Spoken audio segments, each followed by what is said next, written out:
Hello, Larry Pipe Smoker. Do not hate the onesie. The onesie is amazing. I got it from Primark. It's a dinosaur. But yeah. Anyway, Larry Pipe Smoker. I'm smoking my Sims pipe and some Erin Balkanmore mixture. Erin Moore Balkan mixture. That's the one. I'm just going to the end actually.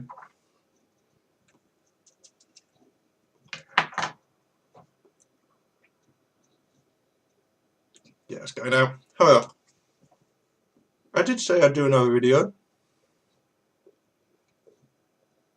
And this one's what I'm getting into at the moment. I'm just kind of taking a step back from mainstream airsoft, purely because it does get quite tedious. I mean, the kit's quite nice. You know, I've got all my old army kit. You know, I don't really need much more than that. I've got everything. I want to do something a bit more interesting because I mean, it's all very well. Everyone just runs around with the same shit. It's all multicam, MTP. It's boring. Everyone's got like a plate carrier of like 5 million pouches and they just look stupid. So I've got all my old PLC webbing. It does the job. I don't see why more people don't want to wear it. I don't see the point of wearing basically a set of body armour if you're not going to get shot with a real gun. Having said that, I do have this.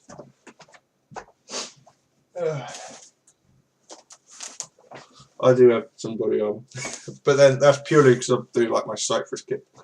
But anyway, what am I doing? Why am I taking a step back? Well, the reason I'm taking a step back is I'm getting into World War II airsoft. I've got 3 loadouts on the way. One is done. I've got into the German side of it because it's actually a whole lot more fun. You got much better kit. You've got the hat. So this is the German SS Panzer side cap, the M40. I've got a customer's gun. This is one I'm currently fixing and working on at the moment. Took it out back, had a bit of a play with it, and it was quite enjoyable. Cheap, very cheap actually. It's about 100 quid off the Boss. Well, I'm getting a brand spanking new one anyway, and it's going to have the Bakelite side panels. No side panels for this one, as the customer still got them. But this one's been used and abused, so it's quite rattly and nasty. So yeah, you've got the gun, you've got the webbing, which is a hell of a lot more crude than the webbing. We've got this 2 ammo pouches with 3 mags in each, one in the gun. You've got your little basic cleaning pouch, which is I'm going to put a bag of BBs in. Actually, you got your bread bag, which used to be for bread and food, but it's more for like your personal effects. So that's going to have like speed loader, BBs, and gas for a pistol. I've got my, where is it? Oh, it's downstairs. I've got a 6-inch Luger, which is the navy one, because the 4-inch Luger is fine, but I like it. You know, I like nice big things, and I like something that's a bit different. I've got the webbing on the way. I've already got the belt, which is the SS enlisted man's belt. I've got ammo patches on the way. I've got the yoke, which is a set of Y straps, which again is, I should do a video of it because it's absolutely ludicrous, especially when I get the A-frame. Which really makes you grateful for like all the webbing you got. I mean, I used to really not like PLC webbing too much, but after trying on some German webbing and having it all bounce about, I'm actually really grateful for it. Then I've got this one's done. This is the finished article. I've keep the sleeves rolled up. This is the 1st SS Panzer Division, the Lebensstadt Adolf Hitler, which is like Hitler's own Panzer Division. They sort of started off as his bodyguard, basically. We've got the Rottenführer, which is basically the SS equivalent of a Gefreiter, which is the equivalent of a corporal, because being ex-forces, I actually know what I'm doing. I know how to do pairs fireman.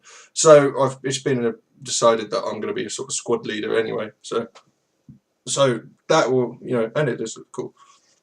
Got the SS runes, and again the Rottenführer collar tab. Just to point out that I don't sympathise with the sort of SS views or what the 1st SS Division did. it's just a very fascinating piece of history. Second uniform I'm starting soon is going to be the 1944 P-Dot uniform, which was again an SS uniform. However, it means no insignia apart from just an eagle on the arm, and you can get away with saying you're anyone. So I'm going to go for the 10th SS Panzer Division, which were, and it's official, they still got their own regimental association because they were not involved in any war crimes. They weren't involved in any sort of shady business. In fact, they were seen even by the Allies as quite an honourable unit. So I was just like, well, I'll go for that one because that means I won't upset anyone. What's the other one? Oh yeah, the other one is for one. It's just going to be a generic Heer loadout, which you had two lots. You had the Heer and then you had the SS. Now the Heer were just the general squaddies. The SS were, well, you know what the SS were. The Heer one's going to be for like sort of Russian front games where, you know, particularly around here you get a lot of games based around Stalingrad. The SS weren't in Stalingrad, so it was only the Wehrmacht's Heer soldiers which were in the Stalingrad. So I'm going to do that, and I'm going to get a Papasha because it was actually the second most issued weapon to the German forces. In fact, there was a program in place in Germany where they'd actually take captured Papashas, take them into a factory, change them so they fired 9mm Parabellum, which is like basically the MP40 rounds, and then issue them back out to people going out there. So that was actually quite a good idea. So I'm going to do that. And like I said, it's only because I find the German side of things very interesting, how they got that far with, you know, you look at the Blitzkrieg and you just think, well, that's a shit tank, that's a shit tank. The Germans knew they were shit tanks, but they did that. And then you just look at the way they went into thing, and you just think that's a lot more interesting. And not to mention the guns you can get a lot easier. And not to mention everyone's got a British loadout, everyone's got, you know, the American loadout, because you've got the Thompson by Slimer and King Arms. You've got, you know, the British use the Thompson. You've got the AGM Sten. You don't see too many people going in-depth to German because people are too afraid to, because they might upset when actually you do need two sides to it. And I am going to do a British loadout at some point. But it has to be the Essex Regiment because it's the forefather to the Royal Anglian Regiment. So I figured, you know, I'll do that. But first of all, I'm doing a free German loadout, which I'll keep you updated on. I mean, I could see why like, it is kind of a bit of a risque thing to do, but it is really good fun because you do meet some really interesting people whilst doing this sort of airsoft thing.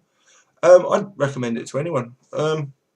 It's great fun. I mean, you do get a few twats like turn up, go just as nuts, and just like, well, there's people who do reenactment and this sort of thing that stops people from forgetting.